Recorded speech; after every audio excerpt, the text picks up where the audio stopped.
So my life is basically based on a big series of mistakes, and I've made a tons of mistakes in business, and I learn by doing what's wrong. And for me, like learning is basically same conditions and then different behavior. So I've learned from my mistakes, and I think I've learned more from my mistakes and experiences than from anything else. So the first mistake that I made running an agency at 16-year-old is basically not picking a niche. So a niche is basically a group of people that you choose to serve, and basically they have problems, and you figure out what their problem is, and you can provide solution to their problem. And niches are like fractals in basically fractals, and if you can solve one problem for one person in your niche, then you can like copy and paste and solve it to like a dozens of people. So let me give you an example. So right now the niche I choose to serve, and I'm going to serve for the rest of this decade, and for the rest of 2014 is service based businesses, and basically coaches, consultants, agency owners, and any B2B service providers or course sellers, like which include appointment bookings and sales call. I choose to serve that niche, and for me it's a very good niche that I choose because like I understand their pain points and their market very well than they themselves. And the mistake that I make early on in my agency career was basically not picking a very niche. And when you have not picked any niche, you are just like a random dude, and no one wants to work with you because you don't have any niche first of all, and you are not specific in your messaging and in your positioning, and your offer basically sucks if you don't have pick up a niche and then you are trying to get clients, and it just does not work. So I'm telling you that if you have not picked up a niche, just pick up. I know it is like a big thing, like a niche selection is one of the most important thing that you will ever have to choose when starting an agency. And if you pick up the bad one, then you are going to work to make it work, which is not going to work. And if you choose the right one, then you are going to make a lot of money. So don't rush. It's one of the most important decision that you will ever make in starting your agency. Okay, so the next mistake that I make was underpricing my services. So I could make a lot of money, but what I did was basically undervalue and underprice myself for like almost a year, half a year I think, like for 9 to 11 months, and it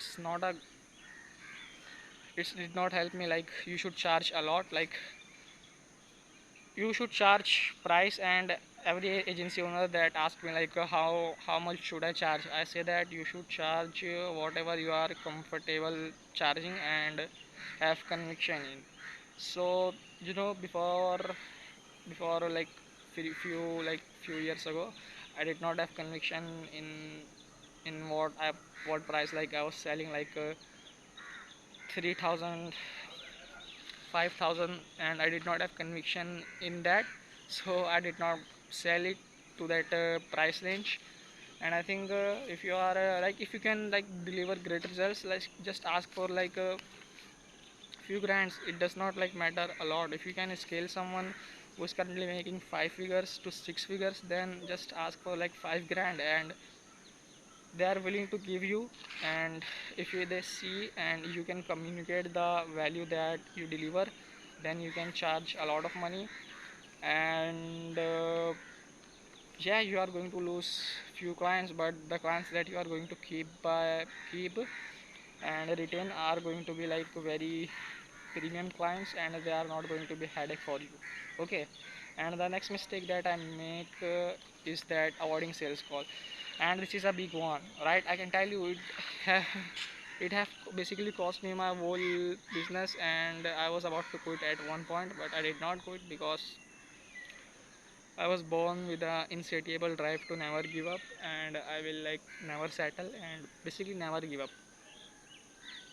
Like I can tell you that you only fail when you give up, and like I'm not going to basically give up, so I can't fail. And so let's get to the point. So yeah, I was avoiding sales call, right? And I was like not avoiding sales calls consciously, it was like unconsciously. And basically it's something called self sabotage. And I avoid sales calls a lot, and I did not like get on sales call and pitch my product or services and basically talk to a lot of people. And I did not make like any money. And like a lot of people are afraid of sales calls, and I was also early on. But I still fear I still fear sometimes sales calls because of fear of failure, fear of judgment. And there are lots of fear, but you should not fear at all, because sales calls is basically just service. You should like don't think sales as sales, you should think of sales as like a service. And you don't want to close that person, you want to make them committed to basically using your or working with you. And sales is just helping, and sales is just change. And it terrify a lot of agency owner, like they avoid sales calls. And they like I see a salesperson like who think that who think that prospects are not like qualify, because they were giving him the objection of I want to think about it over. And so he think that whoever wants to think about that I think about it over, he is not a qualified lead. So he like does not try to basically answer any objection and handle any objection. And he believe that they are just were not the right leads and right fit. And it just reconfirms his belief that they were not the right fit, and he did not try to close them. And it's a terrible mistake. And so the mistake that I make is avoiding sales call. And when you are starting your agency, like I will tell you, just first of all you have to focus on your services and your product. Like whatever you are selling should be like very exceptional. And in the like first year or like few months, you should not worry about at all making money. You should just focus on building, like uh, making improving your services and bettering your products. And product is the main thing in agency space, and it's like the foundation upon which everything is built on. So yeah, you should build product and services also. But if you can have the the best product in the world, and you can have the glowing reviews, but if no one sees it, no one is going to buy it. And if you can't convince someone to buy it, then you are not going to sell it. So I will suggest you, and it's my advice, and I've made this pretty stupid mistake to avoid sales calls. And I still sometimes feel very regret about doing this, because it cost me a lot of money. Think about how much further ahead I would be if I just take these sales calls. And even if I did not close them all, I would pretty much have closed like few couple of grants. And basically would be ahead than I'm currently right now. So it's a brutal mistake. Don't make this mistake. Don't like it sucks. And basically sales call sucks, but you have to do this. And what is more painful, staying in this current situation, or basically making sales calls and basically delivering services and then charging a lot? What's more painful for you? And the next mistake that I make is doing everything myself. So yeah, I did hire a few people. And tomorrow I also have I also have to interview a editor. And I interview him, but I don't think I'm going to hire him. Not not now, not currently now, but in future maybe. So you see, when I started my agency, I like did everything by myself, and when you do everything by yourself, you are like just deluding yourself, and you can't get a lot of things done. So you should hire people from like third world countries. Like I hire people like from Brazil and India basically, and basically third world countries where people are like very poor, and they have like very low income, and it is something called geographic arbitrage. I don't know, you can check it out, and you can get cheap people and cheaper done through these people from third world countries, and you don't have to like pay them a lot of money, and you can use them. And so I learned this mistake. Like I in start I used to do everything by myself, and it did not work because like I was not good at everything, and so the things that I did was very like not good, and basically my whole business just suffer, and my whole service delivery process sucks. And if I have like outsource things to other people in other nations, then I think I could basically smooth my process and have basically satisfy my clients also and improve their experience. So don't try to do everything by yourself. And the next mistake that I make is tracking vanity metrics. So you see, when I started like my Instagram page and YouTube channel and basically any social media account that I have, is I start chasing like vanity metrics, and these things don't matter. What matters for me as a business owner is basically just getting clients, booking appointments, okay, right, and getting attention, and that converting that attention into like money, and basically first of all calls, then from calls to money, okay. So like I'm not building a personal brand, I am a business owner, I am building a system.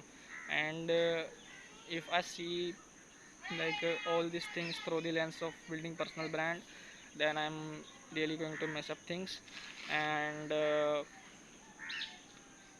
like I used to track like vanity metrics in my ad agency also, like impressions, views, likes, comments, followers. These things don't matter. What matters is that you make a lot of money, and basically just it's all come down to money. Like what do you want? Do you want like you can have like 1 million followers, and there is a creator who have like 50k followers, and he's making more money than the guy who makes $1 million. It's all about like choosing to serve one niche. And basically I don't care about like being famous. I just wanted to be known by the people that I choose to serve in my industry and in my space, like coaches, consultant, and agency owners. Like I don't want anyone to know me who is not like going to serve me basically in any shape or form. Like you can still watch my content and it's free, but I'm here for a reason on YouTube, and everyone is here for a reason for YouTube. And you like stop chasing vanity metrics. And I don't care about like subscribers on YouTube or likes or comments. I only care about like getting appointments through YouTube, organic YouTube. And on LinkedIn also, like I used to chase impressions, how much impressions I'm getting, how much like I'm getting on LinkedIn. But now I don't care about vanity metrics. All I care about is making money and getting clients, and getting those clients great results, right? And the next mistake that I make is neglecting personal brand. So you see, I did not start these things very early on, and I was like very stupid. You can get clients without like any personal brand, but what do you want? Like if I can tell you that personal brand is the thing that's going to separate you from your competitors. And do you want to like spend the rest of your life just doing outreaches and basically struggling, or do you want to build a personal brand and make things easier for yourself? And personal branding is something that I'm going to like focus. It's not personal branding, it's basically like I describe it as building systems in businesses, just like every other system, like ad system, sales system, finance system, and support system, and service delivery system. Every system that I have in business, just like I'm building this system of getting traffic, and I'm like myself in my personal brand. And if you are like going to start your personal brand, I will suggest you to basically go on every single platform like Twitter, Instagram, Thread, LinkedIn, Facebook, and I don't know, like there are lots of platforms that you can go to and just be on every platform. And you can pretty much, you should like build an online presence and people should know you. And your biggest advantage is that no one knows you, like no one knows me, so that I can make these videos. And like no one knows about your business, and no one like really knows your stuff, so you have to like show up and basically market market relentlessly. And when you are building your personal brand, you should make sure that you focus on value and not on lifestyle, and start early on as soon as possible, and start with what you have, and don't focus on what you don't have, because I will tell you that you are going to waste a lot of time, and it's just a trap of perfectionism. And the next thing that I learn and make the mistake of is chasing new shiny thing, the hot thing. So currently right now in 2025, AI chatbots, like AI automation agency, or like growth operating like info products are like the new shiny thing that everyone is after. But I'm like very, I have like keep myself distant from the hype, and I'm like not on, I have not follow anyone on any platform. You can see, go and see that I have not follow anyone on any platform, even on YouTube. And I'm very distant from the hype and from shiny object syndrome. But before I used to like do a lot of things like drop shipping, like then Amazon FBA, then affiliates marketing, and then social content creation, and a lot of stuff. And you don't have to like have a lot of businesses. You just have to focus on one thing for a long period of time, and that's how you achieve success, and that's how you win. And so like I did try copywriting before starting this advertising agency at 16, and it sucks. Like I started copywriting in 15, and before that I was a gamer and like a writer. And after that, like I jump on a lot of things, and it just does not make any sense for me to like do these things, and I did not like gain any experience in one particular field and in one particular business model, and it just sucks. So don't make the mistake of like chasing new hot shiny things. I made this mistake too, and just think that I have this belief that new is bad and old is good, and it's just the inward philosophy. And people were like talking about crypto, bitcoins in my like one of my high school friend, and my mind was like on this new shiny thing. But I'm aware of these things, so I'm not going to get trapped in these things basically. So avoid shiny things at all cost. And let's recap what are my 7 mistakes so you can avoid them. So the first one is like not picking a niche. So if you have not picked up a niche, just go and pick. Like don't worry, it's like take time. It's like one of the most important decision that you will ever make. And the next thing is underpricing my services. So charge a lot and basically deliver, like deliver exceptional results and great results, and then charge a lot. And the next one is avoiding sales calls. So don't avoid sales calls, take as many sales calls as you can, like it will help you. And even if you don't close everything, then you are going to basically close a lot of clients. The fourth one is doing everything myself. So don't do everything by yourself. Like there are people who are like great at things that you suck at, and you can like outsource things to them and pay them like money in third world countries, and they are going to do great work. And the next one is tracking vanity metrics. So you don't want to track vanity metrics like following likes, followings, comments, and basically views and impressions. These are like don't matter at all. What matters is booking appointments, getting clients, and just making money. These things are the thing that move the needle most and are important to any business. And cash flow matters also. And the next one is neglecting personal brand. So don't neglect personal brand. Start your personal brand. Like it's not too late. Just start. And the next one is chasing new hot shiny things. So stay away from shiny object syndrome, and just focus on one thing for years to make it painfully work.